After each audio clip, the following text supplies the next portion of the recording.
Welcome, my friends, to Shattering Myths, a program devoted to the most important, indeed the fastest growing segment of society. To those of you who have come to know that the world's political, religious, military, and economic institutions are corrupt, that they are counterproductive, that they just simply can't be fixed. Our mission, reasonably and rightfully, therefore, is to know who is working against our interests, to understand why they're doing so. Because exposing and condemning errant schemes, whether they be patriotic, political, or religious, isn't hateful, it's not hurtful, it's caring. It's the smartest thing we can possibly do. In our concluding hour, we're going to use evidence and reason to explore the Torah. It means teaching, does not mean law. There's not even a Hebrew word for obey. And that is because its enriching and empowering covenant provides the only rational, the only reliable answer for you and your family.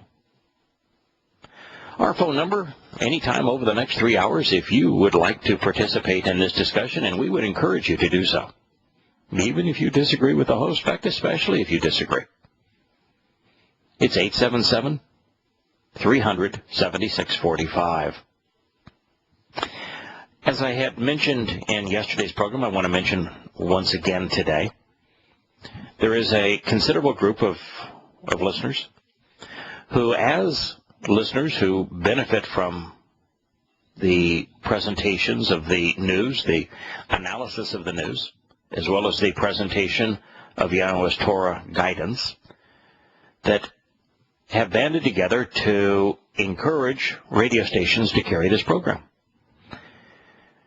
It's a grassroots movement, and if you as a listener would like to participate, all it requires is for you to express your enthusiasm for the program to the station managers of a variety of radio stations by either telephone or email. A list has already been prepared of those stations and the contact names and information. We would love it if you would join in the promotion of Shattering Myths. Yesterday, we were in the midst of shattering an enormously important myth. The single most important events taking place in the world today, not just my opinion, although I think most reasonable observers would come to the same conclusion, but according to Yahowah, who just happens to be God, the area where we should be the most concerned isn't the Malaysian flight that went haywire. It's not Crimea voting 97% in favor of rejoining the Russian Federation. No, it's not those things. It's not what movie you're going to go see this week. Mudslide in Washington State was terrible, but that's not the most compelling issue in the world today. No, it's the Syrian war. It's a proxy war, one unleashed because of America's misguided invasion of Iraq, giving Iraq to Iran, elevating Shia power in the region, and causing other nations to respond.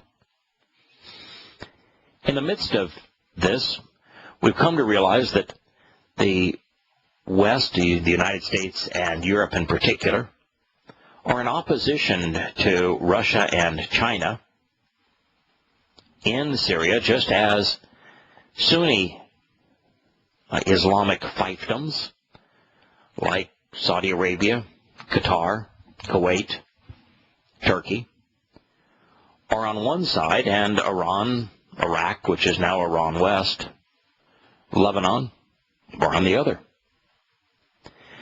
And as we analyzed this from an article yesterday showing a rift between Qatar and Saudi Arabia, we found both the Saudi Arabians and the Qataris claiming that they were providing weapons, now these would be American weapons, to the moderates and not to Islamic groups.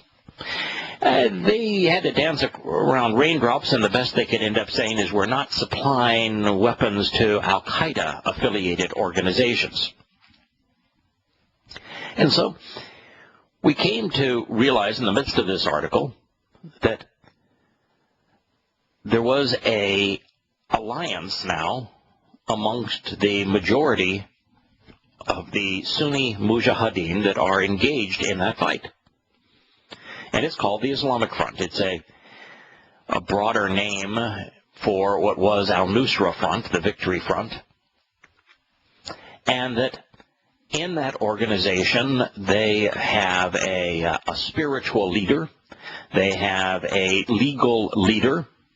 And recently, when the top Sharia, which would be the legal advisor for the group, Dr. Sami al-Oraidi, spoke to the media, he said, and this would be speaking to Al Jazeera, he said that the Islamic Front, which is comprised of fundamentalist Muslim jihadists, armed principally by Turkey, Saudi Arabia, Kuwait, and Qatar, all with American weapons, are most influenced by the teachings and writings of Abu Musab al-Siri. Now, beyond the fact that he also acknowledged that the Islamic Front, the rebels that America is arming in Syria, have referred to the United States and Israel as enemies of Islam. So, within that context, we decided it would behoove us to consider the life, the teachings, the endeavors, the behaviors of the man that the majority of the Syrian mujahideen fighting against the Shia government there in Syria respect. Whose guidance, whose teachings, whose writings are they most influenced by? And it turns out that it was Abu Musab al-Suri, who was born Mustafa bin Abd al-Qadir Setmarim Nasar. We'll just call him Nasar for short. As I shared with you yesterday, he is wanted in Spain for the 1985 El Descanso bombing, where he murdered 18 people. And he is wanted in association with the 2004 Madrid train bombings, where he contributed to the deaths of 191 individuals. Most in the fundamentalist jihadi world, and those who study it, consider Nasar to be the most articulate exponent of modern jihad and its most sophisticated strategist. They don't say this blindly. No, he is the most prolific author on modern jihad. He has written the most compelling articles on mujahideen strategies in today's world. He has created marketing companies and websites to feature his work, and his work is featured on many others, including Inspire, which has for some time now been the most polished and most effective means for Islamic jihadists to convey their message to the world. It's the site where you will find how to build the kind of pressure cooker bomb in Mom's kitchen, as they say, that was used to mutilate and kill so many in Boston. Here's a little teaser on Nasar, and then we'll go through his life. He was captured by the Pakistani security forces in 2005, but they gave him, or sent him, into Syria. He was also captured by the American CIA, who also released him. It makes you wonder whose side America's government is actually on. Nasar, this given name of the man who has accepted the name al-Suri, was born and grew up in Aleppo in Syria. I will share this week or next a story about Aleppo. It is now the last remaining city that isn't under Assad's dominion. Every other city that played host to the Sunni rebels in opposition to his regime has been recaptured, with the exception of Aleppo. Not much left of Aleppo. And the deal that the Assad government has made with the population of Aleppo is that for every shell that the Sunni Islamic jihadists from around the world fire in the direction of Syrian citizens and in the direction of his military, there will be 5 barrel bombs that will be dropped on the town. So there isn't much left of the place. He attended, as we shared yesterday, 4 years of university studies at the University of Aleppo's Department of Mechanical Engineering. A very difficult discipline. Doesn't say that he graduated, but 4 years of wasted study as an engineer in a world that so desperately needs technically trained individuals.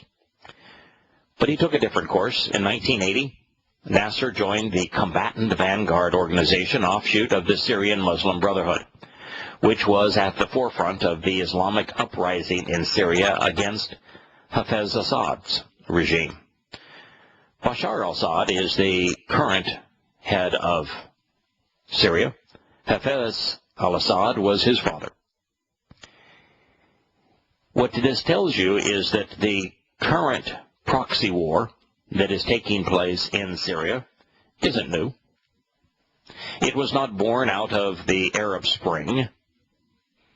It has been simmering for a very long time, sometimes even at full boil, because the events of 1980 and 1982, particularly regarding the town of Hama, a town that has been ravaged once again, are extraordinarily telling. So when we return, we will explain how Nasser joined the Syrian Muslim Brotherhood organization and trained, even claimed to have participated in the uprising of Hama in 1982.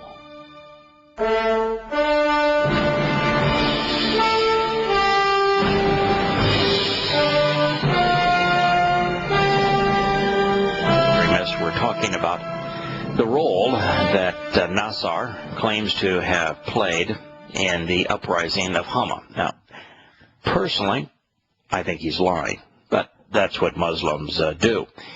You see, he immigrated to France and later to Spain in the 1980s, and I don't think he was actually in Syria at the time, but nonetheless, let's share a little bit about Hama. It is a blight on the soul of Islam. It is one of many reasons why I say that Muslims have no right to dictate to Israel how Israel has treated the mythical people known as the Palestinians. The Hama massacre occurred in February of 1982, when the Syrian Arab Army and the defense campaigns under the orders of the country's then president, Hafez al-Assad, besieged the town of Hama for 27 days in order to quell an uprising by the Muslim Brotherhood against Assad's government.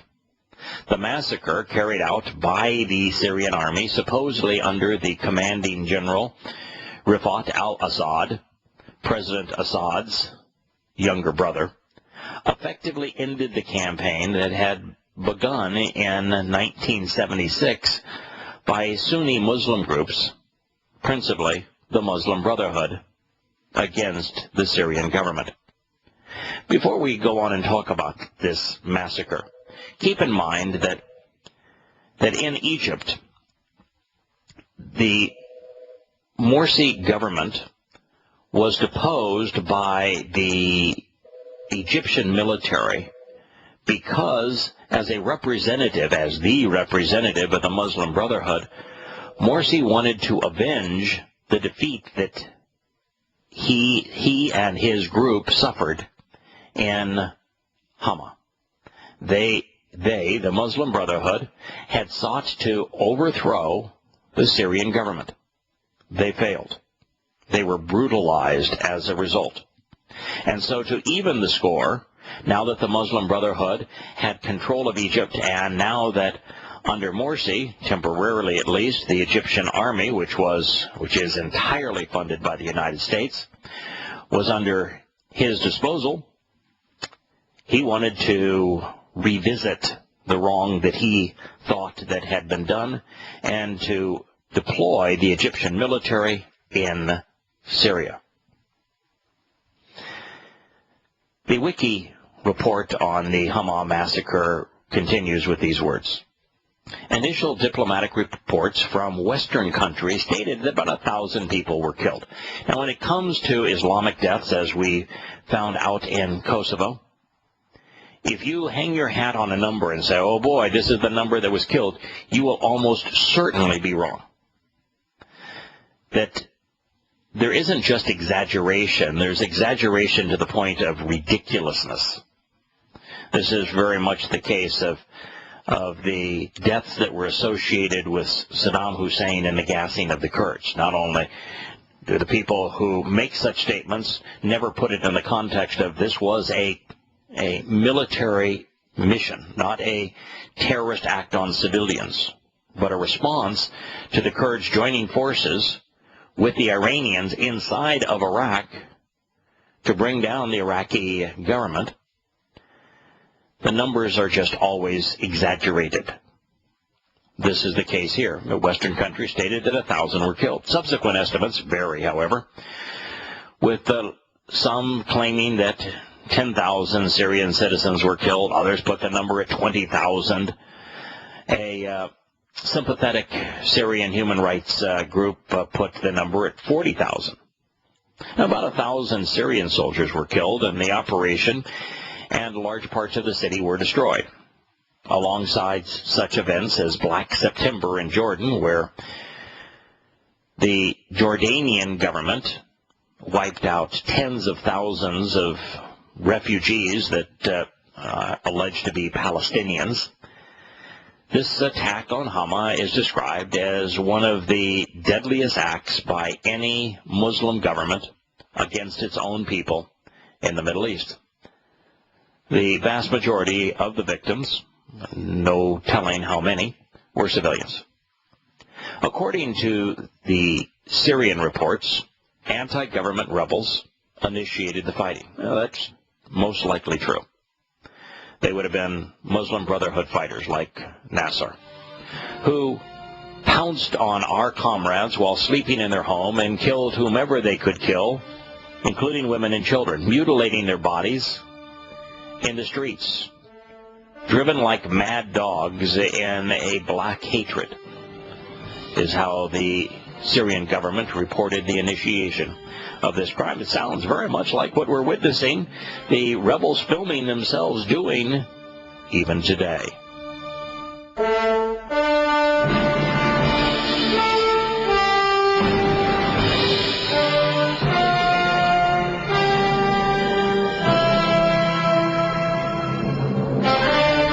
It is interesting to listen to the prose of Muslims.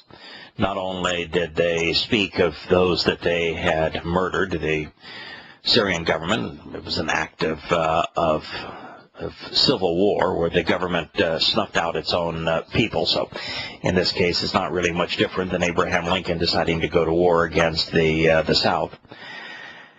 But after speaking of them as saying that they were mad dogs driven by black hatred, the Syrian government wrote that they rose up to confront the criminals and taught the murderers a lesson that snuffed out their breath. Yes, indeed, only in Islam. Yes, in America we have much more soaring patriotic rhetoric to justify the deaths of 600,000 Americans. In 1987, Nasser and a small group of Syrian friends, who would have thought that it would have been written in Wikipedia as Syrian friends. These guys are mass murderers. Syrian friends left Spain for Peshawar, where they met Abdallah Azzam. Now, if you hear the name Abdallah Azzam and it means something to you, then you're on your game. If you read or hear the name Abdallah Azzam and boy, it's just one more of those crazy Muslim clerics, and I've got no clue, then you're probably like most people. This article says that Abdallah Azzam is the godfather of the Arab-Afghan movement. Yeah, that would be somewhat true. Abdallah Azzam is the founder of al-Qaeda. It's not Osama bin Laden. Osama bin Laden joined al-Qaeda. You see, Abdallah Azzam held a PhD. He was educated in Cairo by the Muslim Brotherhood, a extraordinarily articulate member of the Muslim Brotherhood. He moved from Egypt to Afghanistan with the express purpose of working with the Taliban to establish a Islamic State. And this means that when Zbigniew Brzezinski and Jimmy Carter decided, along with Gates, who became Secretary of Defense and CIA Director, that they would start a proxy war in Afghanistan, renting Pakistan's Taliban from the Pakistani government, arming and equipping them to fight a proxy war against the Soviet-backed government to give the USSR a taste of what they had given America in Vietnam. The fellow they would have worked with is Abdallah Azzam. He was the beneficiary of over $5 billion of American money and weaponry. And he is the legitimate founder of al-Qaeda. Well, Nasser studied under Abdallah Azzam. He was enlisted as a militia, a mujahideen trainer at the camps for Arab volunteer fighters of mujahideen who fled into Afghanistan, as they have into Syria, to fight the Great Jihad. And so Nasser fought on the front lines against the Soviet Union in Afghanistan, therefore also wielding American weapons and spending American taxpayer money. Nasser met Osama bin Laden in Peshawar after having been a student of the founder of al-Qaeda, Abdallah Azzam. And he may have, for a short time, been part of the inner circle, as one would expect, based upon his relationship with Dr. Abdallah Azzam. When Nasser returned to Syria, however, things began to unravel a bit with the Osama bin Laden relationship.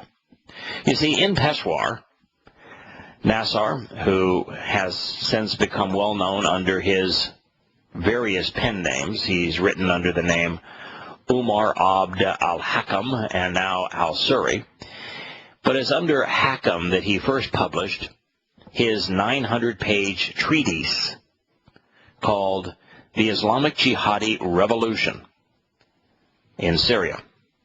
And so if there is an ideology, it's his own. Now, he didn't write this out of whole cloth. He simply applied Islamic Quran and Hadith sightings, quotations, Muhammad's example, to his book. His book is essentially the same length as Prophet of Doom. References the same statements from Muhammad and his companions. It's also known as the Syrian experience. The treatise is a vehement attack, by the way, on the very group that groomed Nasser initially to be an Islamic jihadist. the Muslim Brotherhood. And then he turned his sights also condemning al-Qaeda. It is so typical of Muslims. In 1985 to 1995, Nasser adopted Syria as his primary place of residence, even though he traveled extensively and spent much time in Afghanistan. In Spain, he married his wife, Elena Moreno, in 1987. She, of course, was forced to convert to Islam, which allowed him to become a Spanish citizen. He repaid that kindness, of course, by killing 191 Spaniards in a train bombing. Nasser first moved to London and brought his family along in mid-1995. Now, this is after he has written a treatise on how to be an effective jihadist, how to be an Islamic terrorist. It's possible that he fled Spain because of suspicions that he was involved in the 1995 Islamist terror bombings in France. For a time, Nasser edited al-Ansar. Ansar is the friends, the supporters who embraced Muhammad when he fled Mecca in shame and entered Yathrib, today's Medina. It was, and some still claim remains, the most important jihadi magazine of its day. It has ties to the Algerian Armed Islamic Group. Its GIA is because of the Arabic acronym.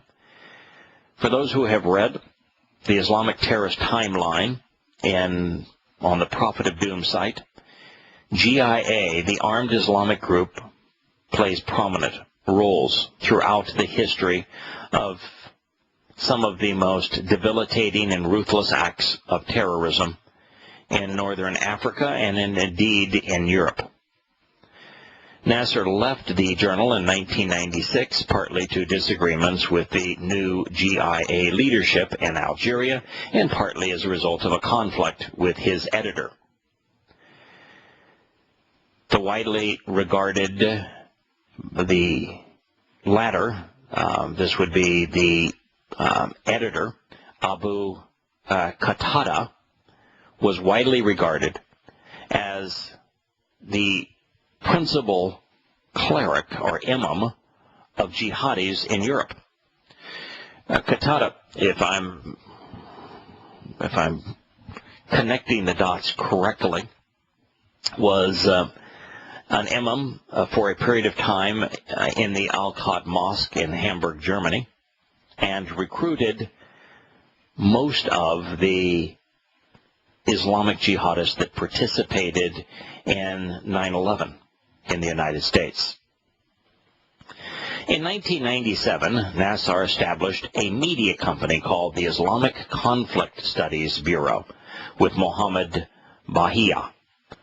Through his media office, he facilitated two important media events in Afghanistan. In particular, for those of you who know and have watched Peter Bergen's CNN interview with Osama bin Laden in March of 1997. In the autumn of 97, Nasser left London for Afghanistan, operating initially as a lecturer on Islamic and jihadi tactics and as a trainer of Arab Afghan camps in that country. Now, he was running his own training camps of how to be an effective Islamic terrorist. He ultimately settled there with his family in 1998. In 1999, he formed a media and research center in Kabul, and in 2000 he opened his own training camp, the al-Ghuraba camp, located in Karga, near Kabul. Nasser's camp was formerly part of the Taliban's Ministry of Defense. So as you listen to all of this, for the West to say the Islamic Front is now the representative of al-Qaeda, when its spiritual leader, the man who is most responsible for its strategies, was only tangentially associated with al-Qaeda, and throughout most of his life was an independent actor in the jihadi movement far more closely allied to Azam than bin Laden, far more closely aligned with the Taliban than al-Qaeda, you're beginning to see why, when we make such connections in the media, in politics, and in the military, blaming al-Qaeda for all of the ills that Islam is actually committing, we do everyone a grave disservice. This man's life is reprehensible. He is repulsive, but he's repulsive on his own as a direct result of his personal quest to be the perfect Muslim.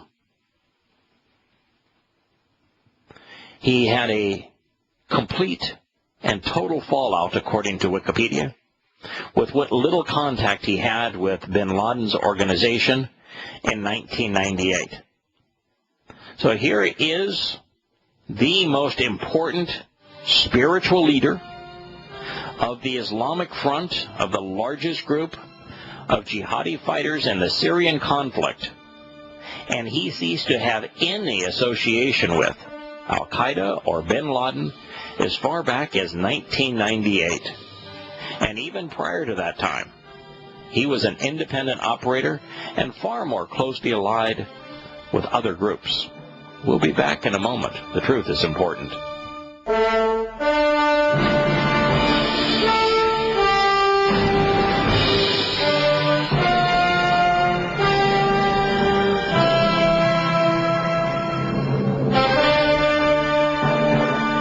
Welcome back to Shattering Myths. In a 7-page letter in mid-1998, that's a long time ago, Nasser launched a scathing criticism of bin Laden for the disdain al-Qaeda had shown towards the Taliban leadership of Afghanistan, including Mullah Omar. He also highly criticized their strategies and denounced al-Qaeda's 1998 attacks on the U.S. embassies in East Africa and the 11 September attack in New York's Twin Towers, where he argues it put a catastrophic burden on the jihadi cause.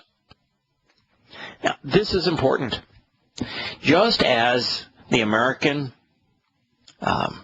capture and murder of Osama bin Laden and his files in Pakistan about a driver and wedge from the military academy of the Pakistanis proved conclusively that America was lying when it said that we were at war with al-Qaeda and that there were al-Qaeda-affiliated groups responsible for most of the world's terrorist acts.